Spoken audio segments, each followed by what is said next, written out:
Hello, everyone. I'm Matt Williamson. We have training camp just around the corner. Amazing, but it is knocking on the door. I am doing a family vacation going right up to that, so that week before training camp, they don't expect a ton from me. I might be able to bank one here and there, but that's about it. Today, the news of the day in the NFL, it's not earth-shattering, but I've gotten a ton of tweets about him already. I'm recording this Monday morning, is the Niners wide receiver. I know we've been here before, Niners wide receivers. Jawan Jennings is playing hardball, requesting a trade / holding out for more money.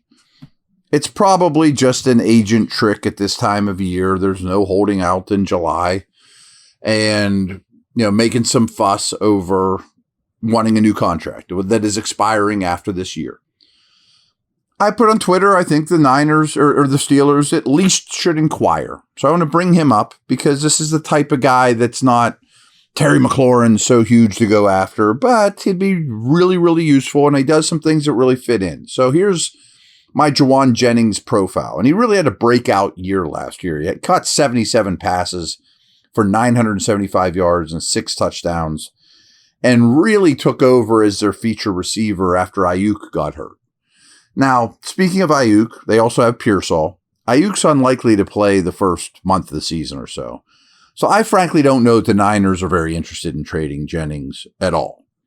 Now, I don't know that they'll give him a contract after the year. They might just play hardball, get the most out of him, move on his way. They used a first-round pick on Pearsall, who I love. Ayuk signed for quite a while.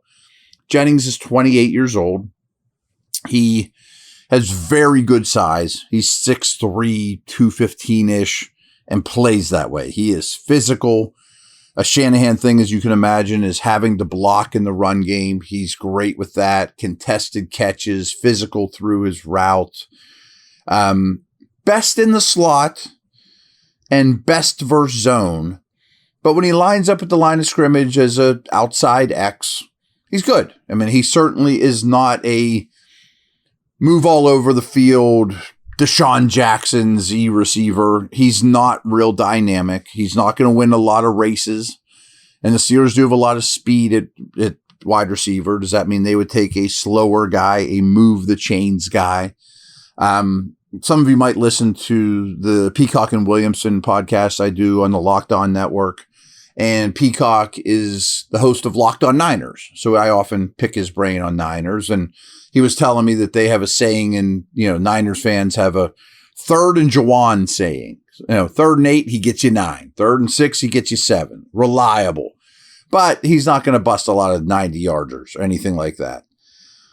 I just thought it was a name worth discussing, because his style of play, he might even be more like Jonnu than he is Metcalf. Smaller version, but he can obviously align outside. I'm thinking you could get him if the Niners are truly open to dealing him, which I don't know that they would be because they're kind of in it to win it this year. And do they want to be a wide receiver short after losing Debo? Maybe not. But the only, I would not consider a 3rd round pick for him. Maybe you could convince me to give up a 4th. The Steelers have plenty of them. And then extend them to $18 million a year. I know that sounds like a ton, but it's not crazy in this receiver market. Is that something that interests you, or would you just rather sign Gabe Davis, keep your picks, sign Amari Cooper, keep your picks, or most likely door number 3, keep kicking tires, see what situations emerge in the next month or two, who gets hurt at camp, who becomes available. I still think they will add a receiver. BetOnline is the world's most trusted betting platform and your number one source for all your sports betting action. With baseball season in full swing, BetOnline has more ways to stay in on the action with the latest odds, news, and scores, even live in-game betting while the games are being played. Keep the dog days of summer rolling with the largest selection of odds on everything. With updated odds on the MLB, UFC, and boxing, the tennis, and NFL futures, BetOnline remains your best online source for all your sports wagering info. In between games, head over to the BetOnline Casino with all the top Vegas-style games, including poker and live casino. BetOnline, the game starts here.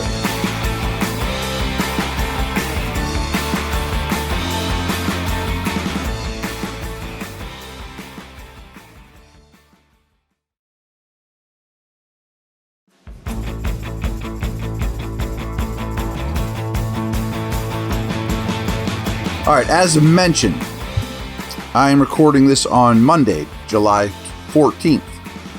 And frankly, it's one of my favorite days of the year, of the off season for sure. Today is the day that what is now called the FTN Almanac comes out. Originally, it was the Football Outsiders Almanac. Aaron Schatz, considered like the godfather of football analytics. I have got this almanac, I think every year it's been published. 20 some years, if not more. Every year that I've done this for a living. And of course, I start with the Steelers chapter. That's all I've read to this point. And much like Warren Sharp's guide, both of them, if you're into nerdy numbers, are worth the money for sure. You have to get this one at FTN Fantasy, though. And I'm not here to pump it. Don't want to steal from it and not at least cite where I'm getting these things from. But I came up with tomorrow's podcast is all going to be about offense and defensive stuff that I pulled out of the almanac. And I'm going to dig in more and I'll find even more for you guys. But today, just some more general and some really interesting special team stuff is what I wanted to finish today's podcast with. So I understand you guys probably know this, but since 2018, we're going to call that Big Ben's last good year. I think that's safe to say. His last good year, I would say, is 2018. The Steelers, as you know, made the playoffs in 4 of those 6 seasons. And of course, they were over 500. We know the Tomlin over 500 things in the other 2 and in all of them, of course. However, what I don't know that you guys know is if the NFL had qualified 7 teams for each postseason, AFC and NFC, a few years ago, the Steelers would have made it in 2018 and 2019 too. So 4 of the 6 years they made it, if the rules were, and the other 2, they were the one off. They were the 7 seed and only 6 teams went. I just didn't know if you guys realized that too. So really, again, I understand there's been no playoff success, but since Ben's last year, if the format had been the same, they would have been a playoff team all 6 seasons. Probably 0-6 in the first round of the playoffs. Probably. Borderline teams at best, obviously. But bad quarterbacks. Okay. This is the one that really kind of blew me away, and I hadn't thought of it in this light. So the Steelers, again, you're going to be like, oh, yeah, obviously. They are going to begin the season without their leading passer, Wilson, rusher, Najee, and receiver, Pickens, from the year before. Think about that. Not only is it an all-new quarterback room, your leading rusher, receiver, and passer are all gone. That's only the 14th team in Super Bowl history, since the Super Bowl era, to ever do that. Pretty crazy. Take a step further. Those 14 teams, or those 13 before the Steelers. The Steelers were the 14th team to do it. The previous 13 had a combined winning percentage the next year of 364. Ooh. And only 2 had winning records. One of which was the 2006 Saints, whose new passer was this guy named Drew Brees.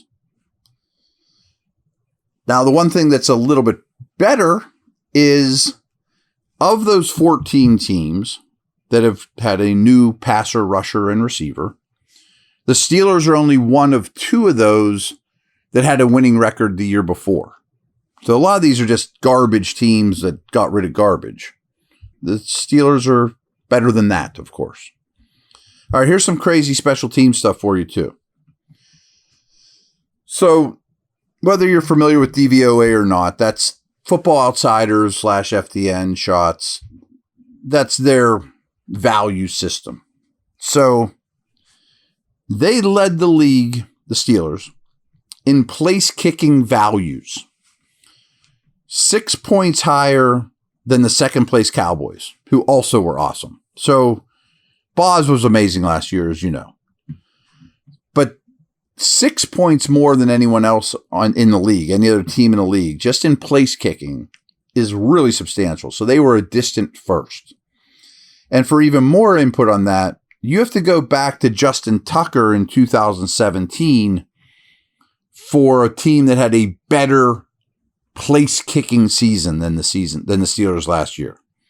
And it's the 5th best one in the 2000s. Pretty awesome. Now, it also makes you worry a little bit. Is it sustainable? Boz is awesome. We know he's awesome. But are they going to be the best place kicking team in the league by a pretty wide margin and one of the best ones since 2000 again? Probably not, but I bet they're good. Again, mentioning DVOA, that's just kind of their way of, valuing things. And it's very, very accurate. They were 2nd in the league overall special teams value. Returning, punting, kicking, kick return. Special teams value overall, 2nd best team in the league. But where a real weakness was kick return coverage. So Boswell was excellent on kickoffs. I don't want to get too far into the numbers with that. But they were 2nd worst in kick return value given up, behind only the Titans. They had 14 returns allowed of 30 or more yards, and they didn't force any fumbles or create any big plays on kickoff return. So the Sawyers and some of these dudes are going to be counted on Harrison to make that better. I think I know they're very aware of it. I've heard them say it behind the scenes, that they were not at all happy with their kickoff return or kickoff coverage. And it got worse as the season went on. Yet they still were 2nd in special teams value overall. And part of it might be because I didn't realize how good this was, and I'm sure you didn't either. No offense. While their kickoff coverage was very poor, their punt coverage was the best in the league. They allowed 0 returns of 30 or more yards, and they forced 4 fumbles with their punt coverage. They also didn't let one punt end up inside their 40. So at no time last year did the Steelers punt. Their returner took it back inside the Steelers' 40. So they were always outside field goal range, outside striking distance when the Steelers did punt. And as much as I like Waitman, their punter should be better next year. And their coverage should be, I don't know if it'll be the best in the league, but should be pretty darn good. So fun stuff there. The special teams needs to get better covering kicks, but other than that was basically elite.